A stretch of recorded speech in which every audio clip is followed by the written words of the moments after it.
Hi there, I'm Rena Mason and this is Ronnie Watches Movies.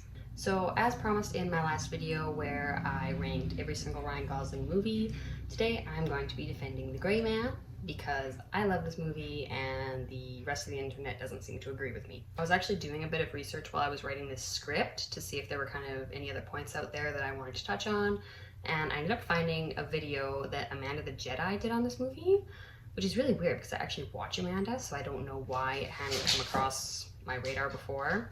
But either way, I gave it a watch and I feel like I pretty much agree on her opinion of it. She was certainly a lot more kind to it than a lot of other creators have been. If you like this video, please give it a like and leave me a comment down below. It would really help me out. Also, consider subscribing if you like this kind of content. It would be super cool to get some subscribers that aren't my husband or my best friend. I'm still learning how to do all of this, so I promise I'm only going to get better with time. Hi guys, Editing Ronnie here. This was my first time filming a video where I was actually wrote a full script for it, and I keep on doing this really annoying thing where I look down at my computer before I finished talking, and so I can't cut it out. And I know it looks weird, it's super frustrating, but I will try and do better next time. With all that out of the way, let's get into it. I'm going to be focusing on 5 main complaints that I've heard about this movie and kind of getting into them and breaking them down, as well as one problem that I think was the real downfall of this movie. So our 5 categories are humor, action, drone shots, character development, plot, and expectations.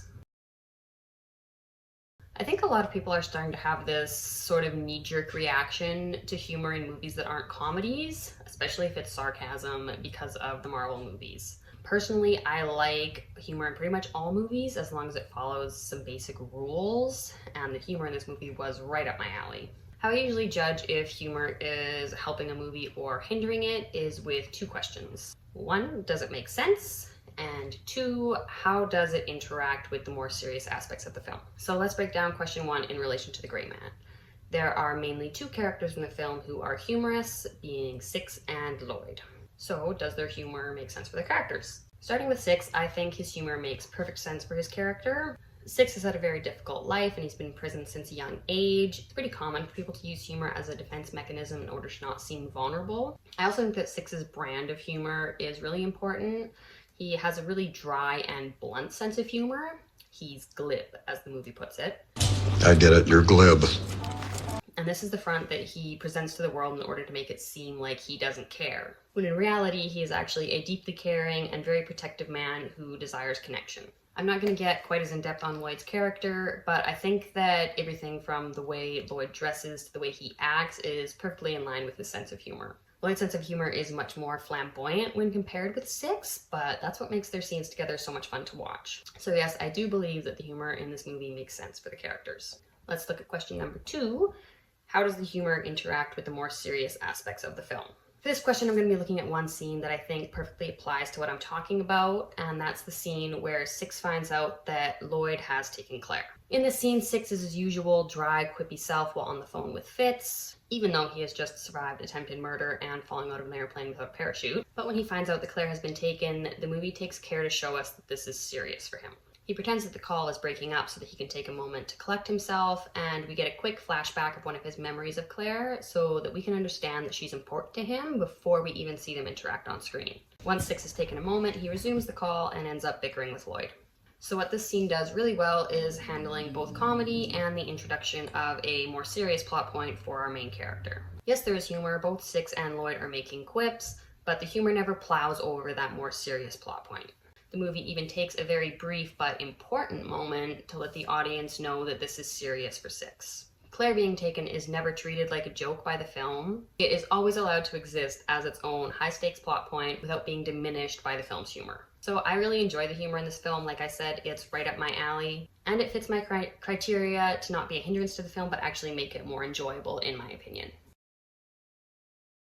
This movie has about 9 action sequences, I think, which is quite a lot. I've heard a lot of complaints about the quality and the frequency of the action sequences, but personally, I love it. Let's talk about quick cuts. I've heard people complain about all the quick cuts in the action sequences here to disguise poor choreography or the ability of the actors, but I don't really find that to be the case here. Cuts can be used really effectively in fight scenes to get the best angles and impact out of the choreography. Yes, it can definitely be overused, like in the Jason Bourne films, but I really don't think that that was the case here. I did feel like I could still clearly make sense of what was happening, and I thought that most of them looked really great. The exception being the airplane scene, but I will touch on that in a minute. To be honest, one of my favorite fight scenes of all time is the one from Atomic Blonde that's filmed to make it look like it's all one take, but I don't think that that is the standard that all fight scenes need to be held to. Cutscenes are totally fine as long as you can still tell what's happening and there's not so many of them that they become distracting. Jason Bourne. Looking at two scenes that get a lot of complaints, let's start with the fireworks scene. Some people were saying that this set piece was really distracting and that all of the smoke was to disguise a bad fight scene, but I really don't think so. I thought this made for a really interesting set piece and was able to introduce some fun dynamics to the fight choreography. And also in regards to the smoke, I felt like I was still able to clearly see what was happening. And I don't have very good eyesight, to be honest. I actually need to go get some distance glasses, but I'm just too lazy to go get the prescription filled. Another scene that uses smoke is the airplane scene, and the complaints about this one really rubbed me the wrong way because honestly I think that the smoke in this scene makes perfect logical sense. Six is trapped in an enclosed space with people who are trying to hunt him down, and setting off a smoke grenade is a completely logical move to try and get some cover and gain an element of surprise when attacking. And also, despite the smoke, I still felt like I could clearly see what was happening. Now, the scene really does lose it when the airplane starts to go down. I'll give you that. It looks absolutely terrible. We all know it. But one scene with bad effects does not a bad movie make. Overall, I think the action in this movie is pretty good, and I don't understand why people are judging it so harshly. This one's a bit of a hit or miss for me. I thought some of the drone shots in this movie were really cool and utilized really well, and others I found a bit distracting and redundant. For example, there are two really similar drone shots of Chris Evans running, and they're used quite close together. I feel like they probably should have just picked one of those. All in all, yes, I did get the feeling that they got a bit carried away with the drones. Still don't think that it looks terrible or that it makes it a bad movie. Let's talk about character development. One of the common complaints I've heard about this movie is that the characters are all one-dimensional. Now, I have 2 points to make about this complaint. One is that this is an action movie, not a character drama, and 2 is they're wrong. In regards to point 1, no, I don't think that just because it's an action movie, they can get away with having completely bland and boring characters. However, I do think that they can get away with a bit more leniency when it comes to the development of their characters because there are so many other things going on that are pulling focus. We learn everything that we need to know about these characters throughout the course of the movie. We learn that Six is fiercely protective and that despite his line of work and his somewhat closed-off exterior, he actually tends to form very deep connections with anyone he spends time with, considering his employers to be practically family. Maybe that kind of makes us family. We also learn that these traits are a product of his childhood. We don't know anything about Miranda's history, but we do know that despite being very career-driven, she also has a strong sense of morality and is very empathetic.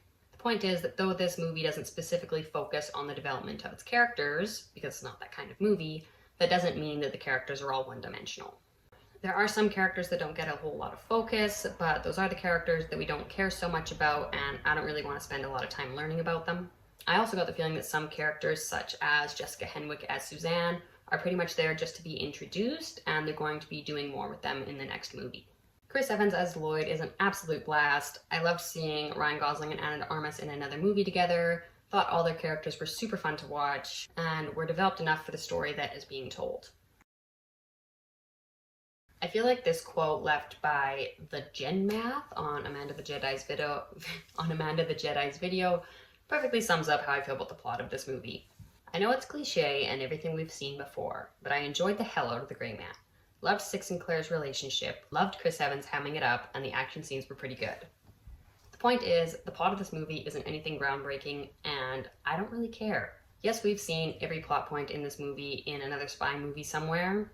However, I still feel like this movie had its own style and was incredibly enjoyable to watch. I don't think that every movie needs a totally unique, fresh plot to be interesting. I feel like this movie knew what it wasn't trying to take itself too seriously, and it seems like everyone had a ton of fun making it, which you can definitely feel in the end product.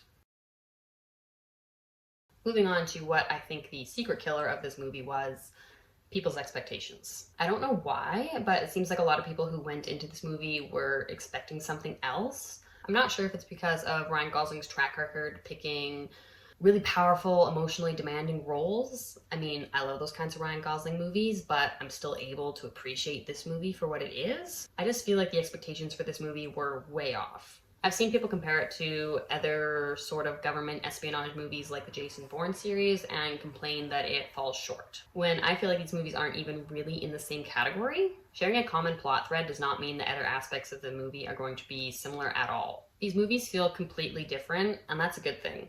But for some reason, people seem unable to judge The Gray Man on its own without comparing it to other tonally different movies because they share similar plot points. I also feel like the marketing was pretty spot on for this movie. If you look at the trailers, they showcase the humor and the over-the-top action and are really a pretty accurate representation of what you're in for. So I'm not really sure what gave people these off expectations. This isn't Man on Fire, nor did I ever get the impression that it was trying to be. I just wish people could enjoy this movie for what it is instead of comparing it to other movies that they thought that it should be more like. So all in all, this movie is not a masterpiece. It's not going to win any awards, but what it is a good, fun, over-the-top action movie with just the right amount of comedy sprinkled in. And what I don't understand is why these types of movies aren't allowed to exist anymore without getting torn apart for not being something that they were never trying to be.